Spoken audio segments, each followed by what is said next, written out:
For decades, Germany allowed its armed forces to shrink and decay, becoming a shadow of their former self. This wasn't simply due to poor management, it was the result of a complicated history. Germany had fought on the losing side in 2 devastating world wars in the last century, leaving much of Europe in ruins. After that, the country was split into East and West during the Cold War, which limited how its military could develop. On top of that, many Germans remained deeply wary of military power, remembering how it had led the country into disaster during World War II. When the Finnish defense forces, which I was a part of throughout the last 20 or so years, would train with our German counterparts, it had gotten so bad that German soldiers resorted to broomsticks in place of rifles, a stark illustration of the Bundeswehr's decline. In short, a military once famed for precision had become a synonym for dysfunction. Now, Germany is embarking on a course to become a regional military power once again, a transformation that is both reassuring and deeply unsettling to allies and adversaries alike. This transformation wasn't a sudden great idea. For years, voices warned that Germany's military was laughable, inadequate for a nation of its economic stature and global influence. As recently as a few years ago, reports painted a bleak picture. Fighter jets grounded for lack of spare parts, attack helicopters deemed unsafe to fly, and submarines languishing in port, unable to put to sea. Considering that German companies produce much of the world's premier equipment, which we'll cover later, it really didn't need to be like this. In short, a military once renowned for its precision had become synonymous with dysfunction, its capabilities hollowed out by years of neglect and underfunding from governments more focused on appeasing Russia through gas and oil purchases, mistakenly believing this gave them leverage, rather than reinforcing their soft power with actual deterrence. The roots of this decline are deep and complex. From 1945 until the fall of the Berlin Wall, Germany's military was deliberately constrained. The horrors of World War II cast a long shadow, growing a powerful pacifist movement within the country.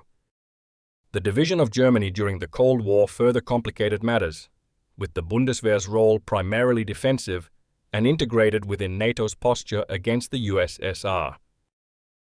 Even after reunification in 1990, these constraints lingered.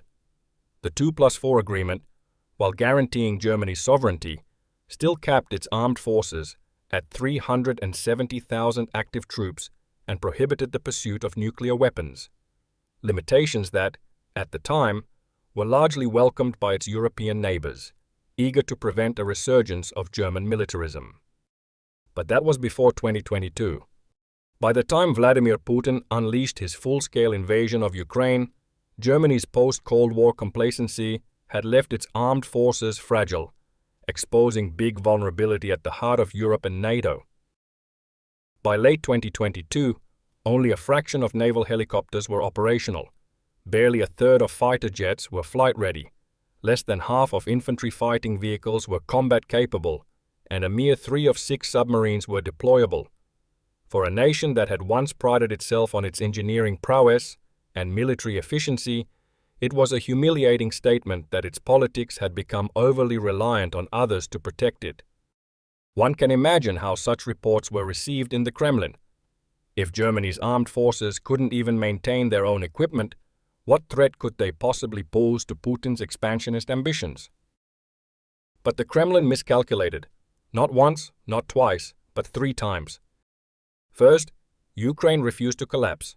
Against all expectations, the Ukrainian people, fueled by a fierce determination to defend their homeland, fought back with unexpected tenacity, exposing the surprising limitations of the Russian military. The West provided vital, though sometimes slow support, but it was the Ukrainian will to resist that shattered Putin's initial plans for a swift victory. Second, the invasion served as a rude awakening for Germany and many other European nations, jolting it out of its decades-long slumber. Of all Europe's major powers, it is perhaps Germany that has responded with the greatest sense of urgency and determination from the very low start to their support of Ukraine. Initially ridiculed for then-Chancellor Olaf Scholz's offer to send Ukraine helmets while Russia was sending missiles into apartment buildings, Germany has transformed into one of the largest providers of advanced weaponry and financial aid, a dramatic turnaround that reflects a profound shift in its strategic thinking. Third, the invasion prompted two historically neutral nations, Sweden and my own Finland, to abandon their long-held policies and seek the protection of NATO membership, further isolating Russia and strengthening the alliance's northeastern flank.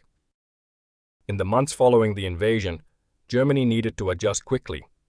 It severed its reliance on Russian gas, a painful but necessary step forced by both the sabotage of the Nord Stream pipelines and a surge of public outrage against the cozy relationships that had long existed between German politicians and Vladimir Putin's regime.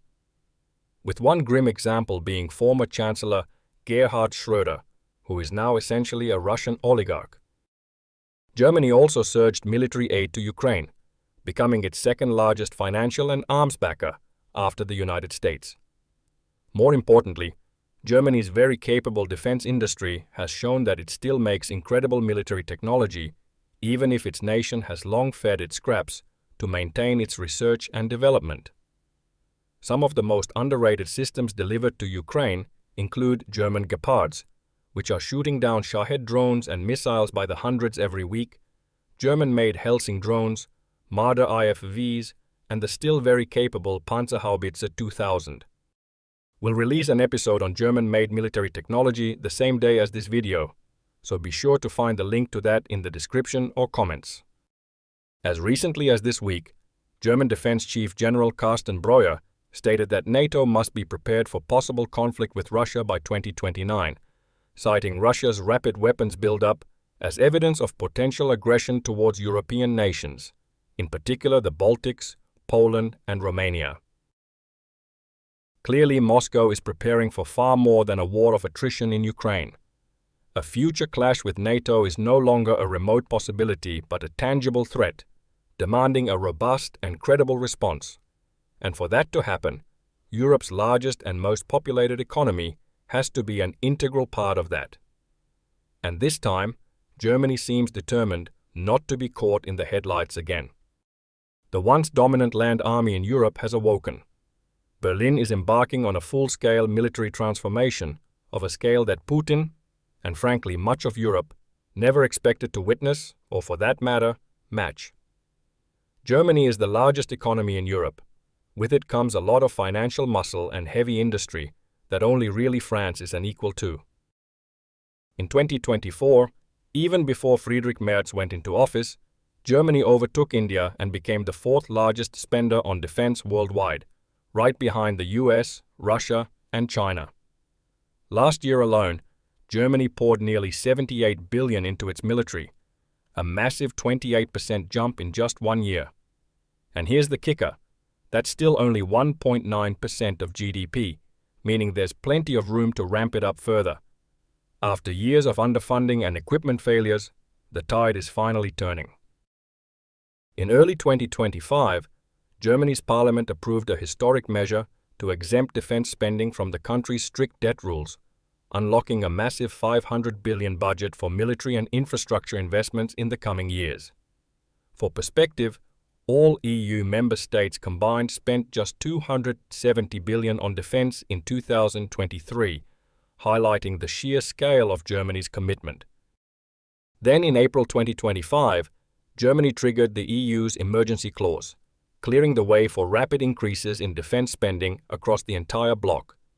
This move could potentially unlock over 1 trillion euros in German-led defense investments, reshaping Europe's security landscape and injecting much-needed capital into European industries that, as we explored in our series on the impact of Trump's policies on American defense exports, now watched by over 2 million people, have long been outsourced to the US and other allies.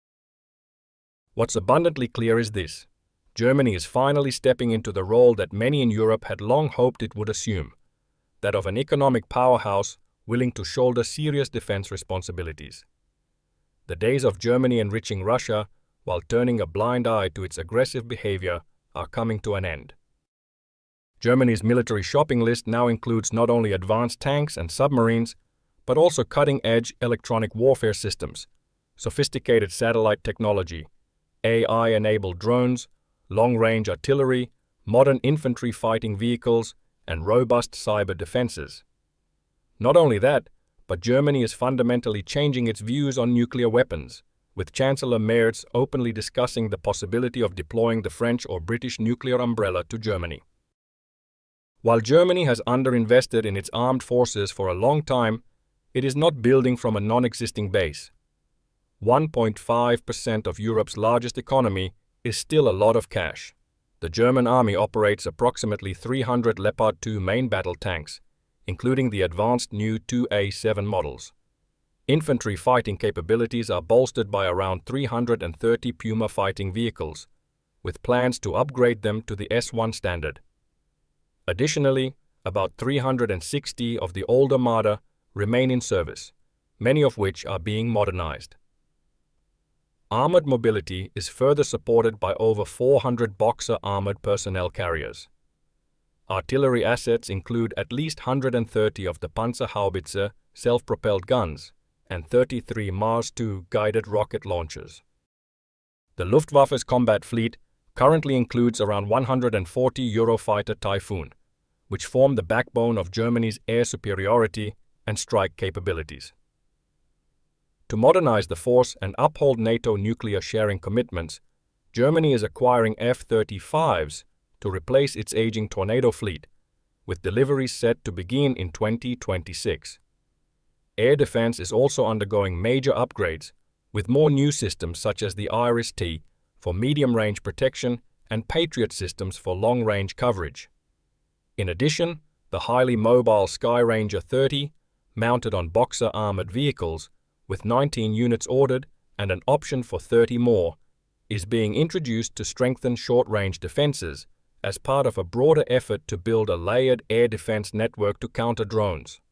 At the same time, Germany is enhancing its strategic airlift capabilities through its fleet of Airbus Atlas aircraft, now approaching its full complement of 53 units, capable of both tactical and long-range transport.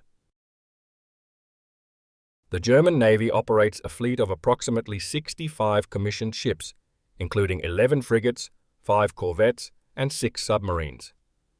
The total displacement of the Navy stands at around 220,000 tons, placing it as the 15th strongest in the world and 5th in Europe in this metric. Notably, Germany is investing in the development of new air defense frigates, each with a displacement of 10,000 tons, to replace the older Sachsen-class ships.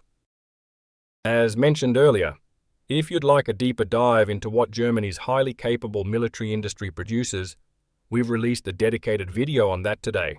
You'll find the link in the description and comments. Even with extreme spending increases, significant challenges remain, particularly in the areas of personnel and munitions. Germany's active military currently stands at around 180,000 personnel.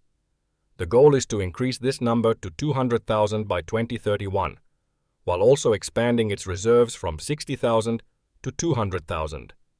This would give Germany a potential wartime force of approximately 400,000 troops, which would give Central Europe an army well over 1 million strong if you include only Poland and France in the equation.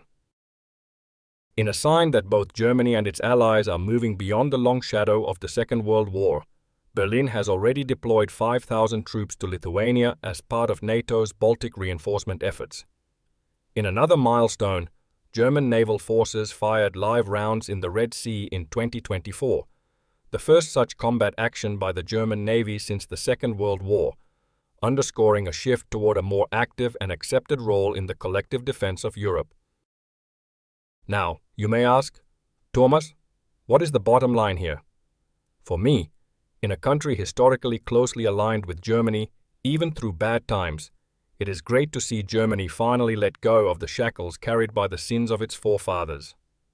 Putin and Europe's adversaries now faces a Germany fundamentally transformed, a nation rapidly evolving from NATO's perceived Russia-dependent link to one of its strongest and most reliable pillars, and with it Europe's largest industry, economy, and population are suddenly a vital part of defending us all, rather than a wannabe pacifist that wants to thrive off Russian gas and oil for economic gain and NATO for its defense. Germany is back, and I think I can say with certainty that most of Europe is happy about it. To our German viewers, ein schönes Wochenende. To the rest of you, have a great weekend, and be sure to catch our video on German military technology, or else I might have to judge you in a quiet Finnish way.